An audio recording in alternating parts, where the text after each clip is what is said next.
Paper 5, Analysis and Evaluation, June 2015, Variant 52. In order to identify a monobasic hydroxycarboxylic acid, HX, the following experiments are carried out.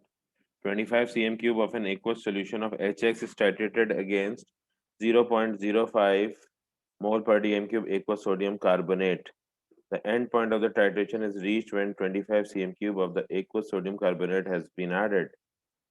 Write the equation for the complete neutralization of HX with sodium carbonate. अब sodium carbonate के अंदर दो वो होते हैं sodium ions और HX के अंदर एक H पॉजिटिव है. So the molar ratio will be 2:1. So 2 moles of HX aqueous will react with 1 mole of sodium carbonate aqueous. This will produce 2 moles of NaX aqueous plus 1 mole of water liquid and CO2 gas. तो ये complete neutralization की equation हो गई of the hydroxy carboxylic acid with sodium carbonate. How does the equation show that the concentration of HX is 0.1 mole per dm cube? अब इस equation से molar ratio पता चलता है 2:1.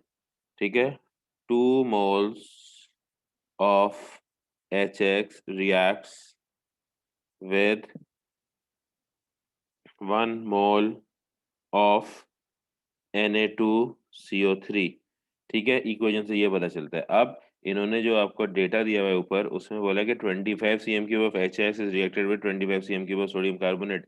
जब दोनों की वॉल्यूम सेम है तो जो मोलर रेशियो है उसका असर कॉन्सेंट्रेशन पे होता है. And since the concentration of sodium carbonate is 0.05, therefore concentration of HX will be 2 into 0.05, which is equal to 0.1 mole per dm cube. This is the concentration of HX and 0.05 mole per dm cube is the given concentration of sodium carbonate.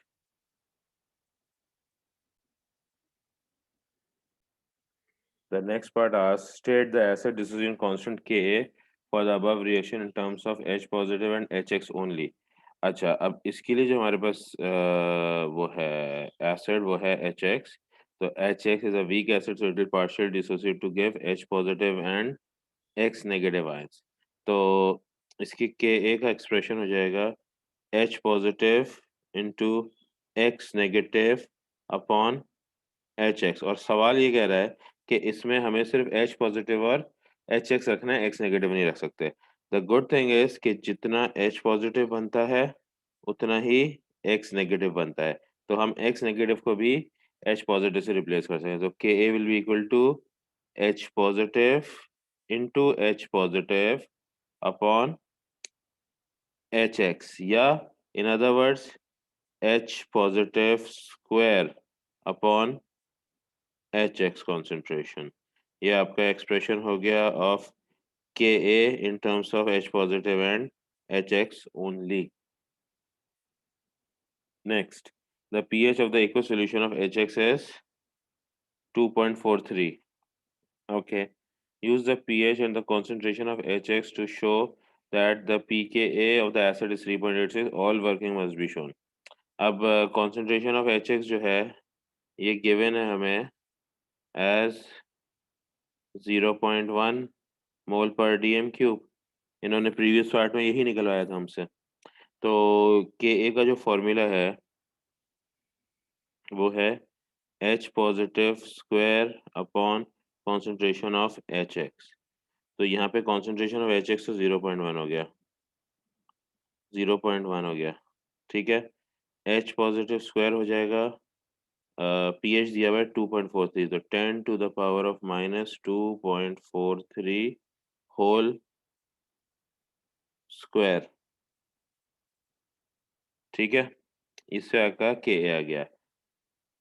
P के ए निकालने के लिए हम लोग करेंगे negative log of 10 to the power of minus 2.43 whole square divided by 0.1. और इससे हमारा आंसर आ जाएगा 3.86 और यही इन्होंने बोला था कि show your working to obtain the answer 3.86। तो H पॉजिटिव हम लोगों ने पीएच से निकाला, पीएच से H पॉजिटिव कैसे निकाला? Shift log minus pH. तो shift log is 10 to the power of minus pH is minus 2.43, उसका स्क्वायर है तो स्क्वायर लिया और कॉन्सेंट्रेशन ऑफ एसिड है 0.1। इस नंबर का, इस वैल्यू का नेगेटिव लॉग ले लो तो पी के ए मिल जाएगा। Negative log of Ka is pKa. Next, in an experiment, various masses of sodium salt of the acid NaX are added to separate portions of 100 cm cube of HX with stirring. After each addition, the pH of the solution obtained is measured. The result of the experiment are recorded in the table below. Here are results of the experiment. Mass of NaX added and pH. यहाँ पर इन्होंने pH 0 salt added पर 2.43 दिया। ये है pH of HX जो कि already इन्होंने प्रीवियस क्वेश्चन में बताया हुआ था, previous part of the question में। तो अब आपके पास जो है ये टेबल है, आपको इसका ग्राफ बनाना है। जब आप इसका ग्राफ बनाओगे तो इसका ग्राफ का जो शेप आएगा it will be something like this. इस तरीके का कर्व आना है इसका शेप जो है, और इसमें जो 0.3 पे पॉइंट होगा वो एनोमिलस होगा। It will be below the curve 0.3 पे। और एनोमिलस के लिए वो बोलते हैं कि सर्कल करो, तो इसको आप पेन से सर्कल करके लिख दोगे एनोमिलस, राइट। और प्लॉटिंग का तरीका याद रखना कि आपके पास 4 स्मॉल स्क्वायर्स होते हैं, उनके अंदर डॉट डाल के सर्कल बनाना और सर्कल की size with in those 4 small squares आनी चाहिए। इस तरीके से प्लॉटिंग करोगे। अगर उन्होंने आपसे क्रॉस बनवाना होता तो वो सवाल में ही मेंशन करते कि क्रॉस से प्लॉट करो। ये आपका ग्राफ हो गया। Next, circle one anomalous point on your graph कर चुके हैं and give a reason of how this could have occurred using the experimental procedure described. अच्छा, अब how it could have occurred, mass of salt जो डाला उसमें जो pH आना था उससे कम पीएच आया, यानी जब सॉल्ट डिसॉल्व होता है आपके एसिड में तो पीएच बढ़ जाता है, विच मीन्स के in this particular case the salt added may not have been completely dissolved in the acid and hence the pH obtained was lower than the pH expected।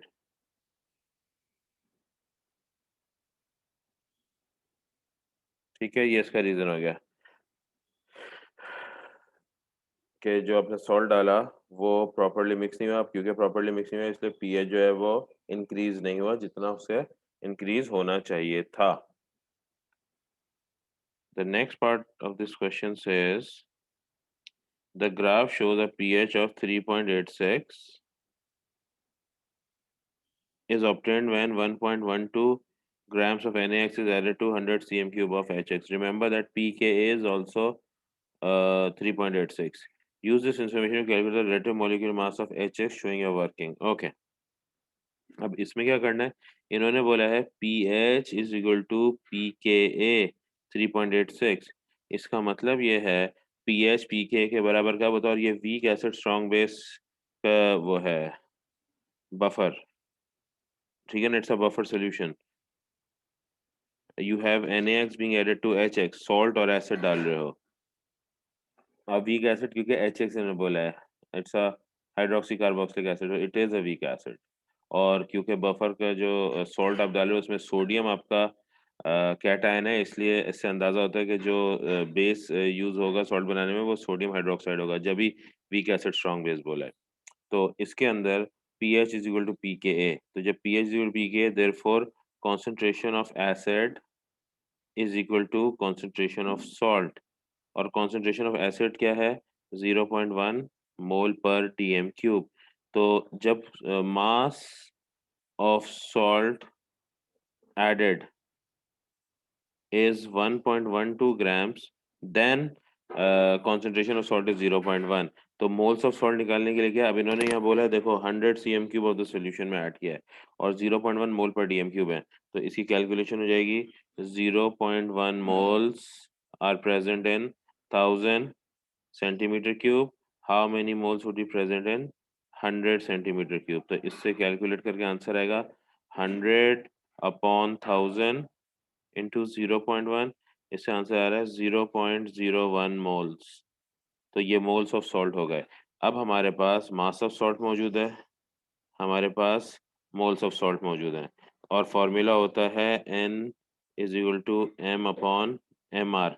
हमें M R निकालना है, तो M R will be equals to mass upon moles.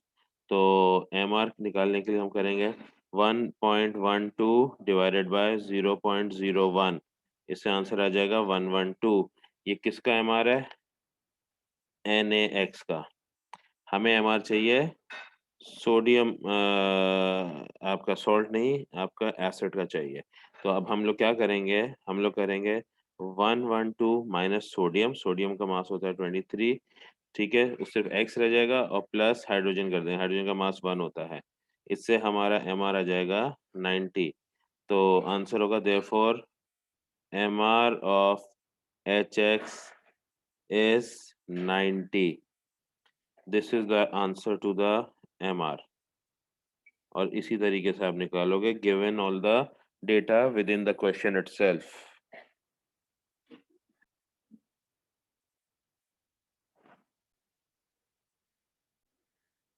The next part says the calculator MR is subjected to small experimental error.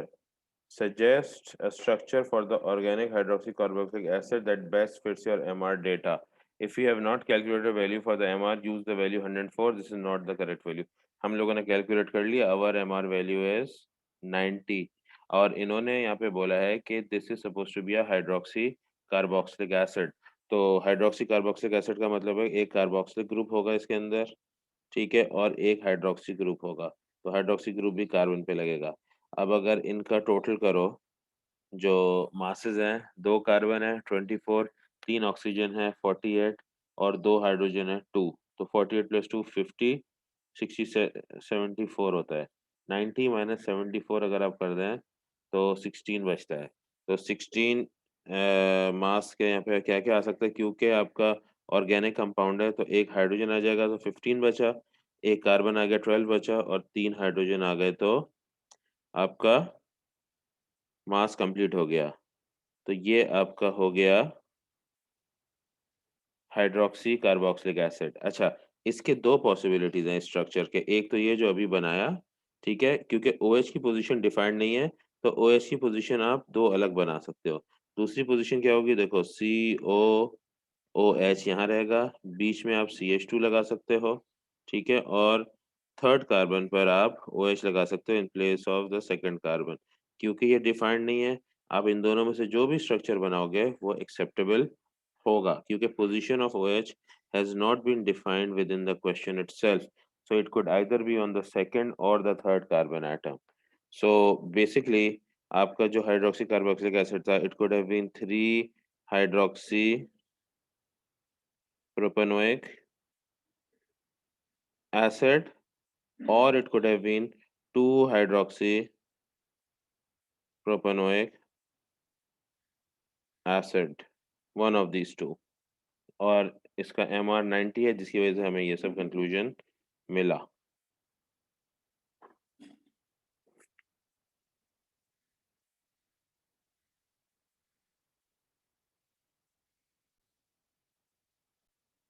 This part says another method for determining the concentration of the acid HX could be to evaporate a sample of the solution and weigh the solid that remains. अच्छा, evaporate करना है ये sample of the solution weigh the solid that remains. Okay. Suggest two reasons why this might not be a very good method of finding the mass of solid HX in a sample of solution. इसमें ये consider किया ही नहीं गया है कि जो आपका hydroxy carboxylic acid है वो भी इवेपोरेट हो सकता है, ठीक है? तो एक रीजन आप लिखोगे HX में also evaporate while heating. ये एक रीजन हुआ। दूसरा रीजन क्या हो सकता है? अब आप हीट कर रहे हो, ऑर्गेनिक कंपाउंड है, ठीक है? ऑर्गेनिक कंपाउंड जो है वो हीट से डिकम्पोज भी कर सकता है, तो ये कंसिडर नहीं किया गया था, ठीक है? तो HX में डिकम्पोज अपॉन हीटिंग, तो ये दूसरी कंसिडरेशन है जो कि नहीं की गई थी बेस्ड ऑन दिस मेथड जो कि इन्होंने यहाँ बताया कि हीट करके इवेपोरेट करो सॉल्यूशन को और सॉलिड को वे कर लो। तो HX जो आपका हाइड्रोक्सी कार्बोक्सिलिक एसिड है वो खुद भी जो है इवेपोरेट हो सकता है before all the water is removed, and HX जो है वो ऑर्गेनिक इन नेचर है तो वो डिकम्पोज भी कर सकता है while you are heating the solution. तो इन दोनों रीजन की वजह से this is not a good method of finding the mass of HX in the sample of its solution.